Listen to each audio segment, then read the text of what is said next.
Un super typhon se dirige vers le sud de la Chine. Il perd de sa force en cours de route, mais les zones côtières se préparent toujours. La conférence mondiale sur les robots de Pékin a mis en scène un Albert Einstein parlant chinois, des chiens faisant des sauts périlleux et des infirmières à intelligence artificielle. Mais une controverse fait rage, malgré ces impressionnantes présentations. Les investisseurs qui ont soutenu le deuxième plus grand promoteur immobilier de Chine demandent à récupérer leur argent. Près de 300 sociétés immobilières auraient déjà déposé le bilan cette année. Si leur société rejoint la liste, cela pourrait provoquer une onde de choc dans l'économie chinoise. Bienvenue dans Regard sur la Chine, je suis Vladimir Mitens. Avant de commencer, je vous rappelle que nous disposons d'une nouvelle chaîne YouTube sur Internet, NTD Actualité. Je vous invite à vous y abonner pour regarder les nouvelles. Ce samedi 11 septembre 2021, plus de 400 bénévoles et sympathisants du Falun Gong se sont rassemblés pour un défilé dans Paris. Des groupes mettant en avant la culture traditionnelle chinoise d'avant le communisme, d'autres rendant hommage aux victimes ainsi qu'une fanfare européenne ont animé les rues parisiennes pour délivrer un message pacifique, mettre fin à la persécution du Falun Gong en Chine. Le Falun Gong, aussi appelé Falun Dafa, est une discipline spirituelle basée sur des principes très simples, authenticité, bonté et tolérance.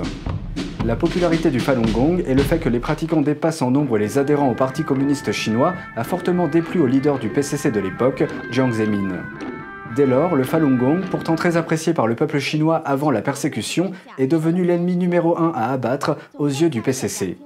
En 1999, la propagande anti-Falun Gong et la persécution ont commencé sous les ordres du régime, incluant emprisonnement, torture et même le meurtre par prélèvement forcé d'organes, servant à la fois à éliminer les prisonniers de conscience tout en alimentant les hôpitaux spécialisés en greffe d'organes.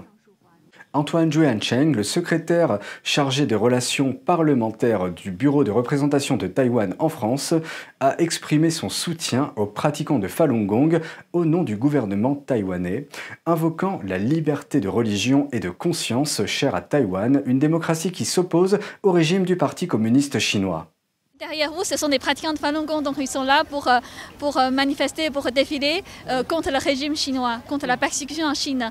Et pourquoi vous êtes là, vous soutenez les pratiquants de Falun Gong? Parce qu'à Taïwan, nous sommes un pays, on est une véritable démocratie. À Taïwan, on tient beaucoup à sauvegarder toutes les libertés fondamentales, notamment la liberté de pensée, liberté de conscience, liberté de religion et aussi la liberté de l'association. C'est pour ça aujourd'hui à Taïwan, il y a plusieurs centaines de milliers de pratiquants de Falun Gong qui vivent librement et paisiblement à Taïwan. C'est la raison pour laquelle je suis venu ici en toute amitié et solidarité. Des pratiquants de Falun Gong se sont également exprimés devant nos caméras pour nous faire part de leurs convictions. Et d'après vous, pourquoi les pratiquants ils sont prêts à sacrifier leur vie pour leur croyance, pour leur foi? Pour moi, c'est très simple. Quand on comprend la signification des choses, et un peu les choses dont je vous ai parlé avant, c'est-à-dire qu'il y a une loi de cause à effet en fait. Si on fait du bien, on récolte le bien, si on fait du mal, on récolte le mal.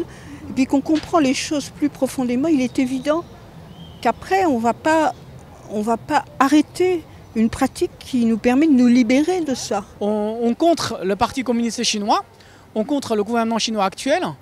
Par contre, c'est pas par, on dirait, une motivation politique.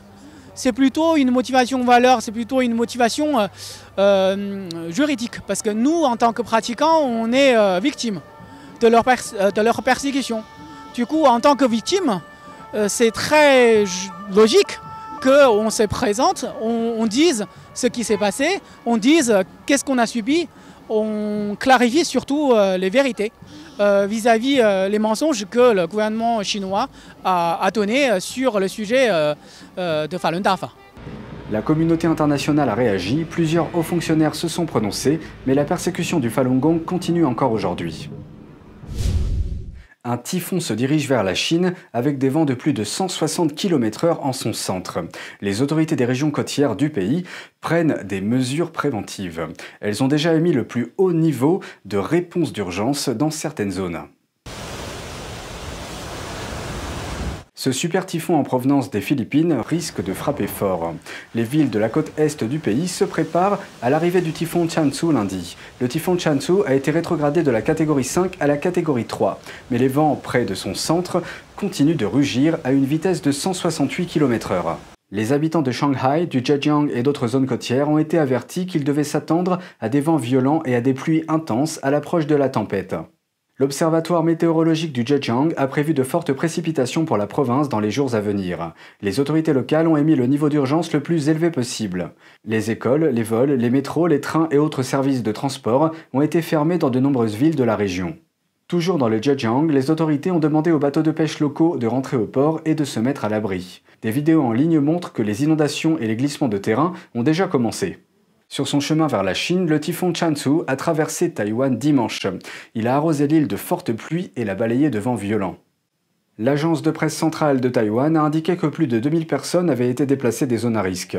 Certains vols aériens et services ferroviaires ont été suspendus pendant la tempête. Chansu a pris naissance dans la mer des Philippines. Il a frappé la région la plus septentrionale des Philippines samedi, alors qu'il était encore classé comme un super typhon. Avec des rafales de vent maximales de 280 km/h, il a provoqué des coupures de courant et endommagé des maisons. Aucune victime n'a été signalée, mais plus de 11 000 résidents ont été touchés.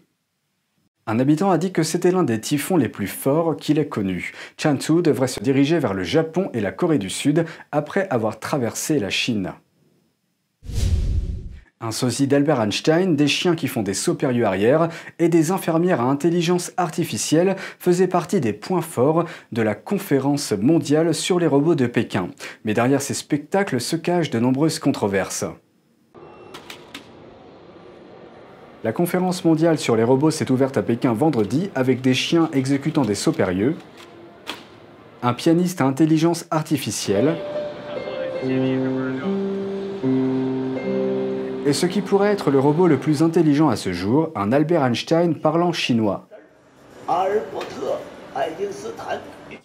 Les dernières créations étaient largement axées sur le service, comme un chien robotisé fabriqué par Deep Robotics qui peut détecter sa propre posture en temps réel pour rester flexible et stable, selon le responsable marketing de la société.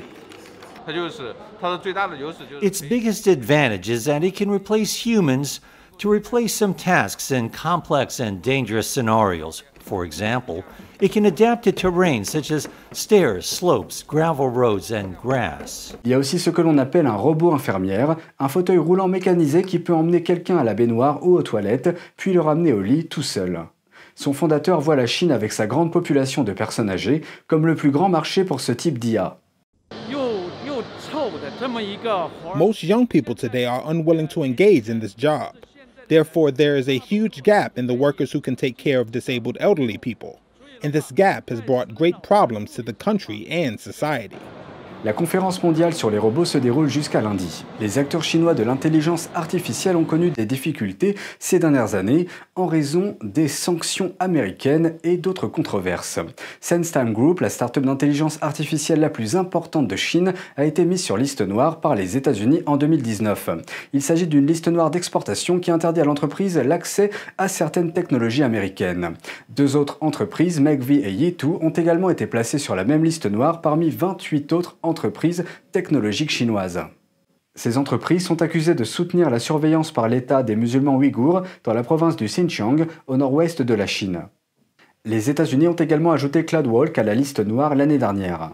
Et le résultat, comme l'indique le ministère chinois de l'Industrie et de la Technologie, de nombreuses technologies d'IA essentielles font encore défaut et l'offre haut de gamme reste insuffisante. Les investisseurs mécontents du deuxième plus grand promoteur immobilier de Chine, Evergrande, manifestent pour réclamer le remboursement de leur argent. Près de 300 sociétés immobilières auraient déposé le bilan cette année. Si Evergrande rejoint la liste, cela pourrait provoquer une onde de choc dans l'économie chinoise. Scène chaotique au siège du groupe chinois Evergrande. Lundi, une centaine d'investisseurs ont envahi le hall d'entrée en scandant « Rendez-nous notre argent ». Evergrande, autrefois le plus grand promoteur immobilier de Chine, est également le promoteur immobilier le plus endetté du monde, selon le New York Times. Aujourd'hui, de nombreux investisseurs et acheteurs expriment leur frustration.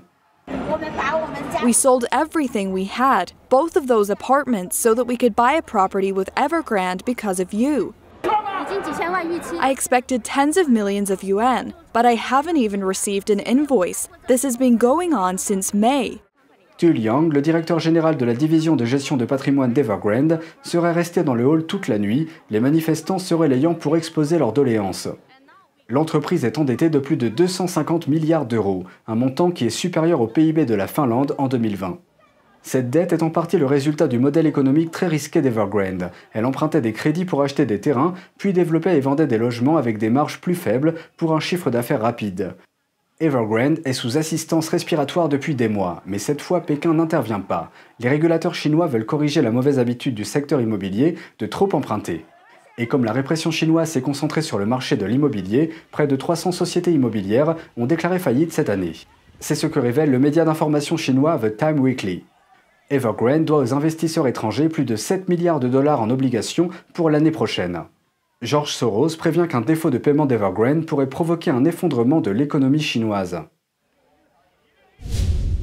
C'est tout pour aujourd'hui, merci d'avoir suivi Regard sur la Chine, on se retrouve demain pour une nouvelle émission, prenez soin de vous et à bientôt.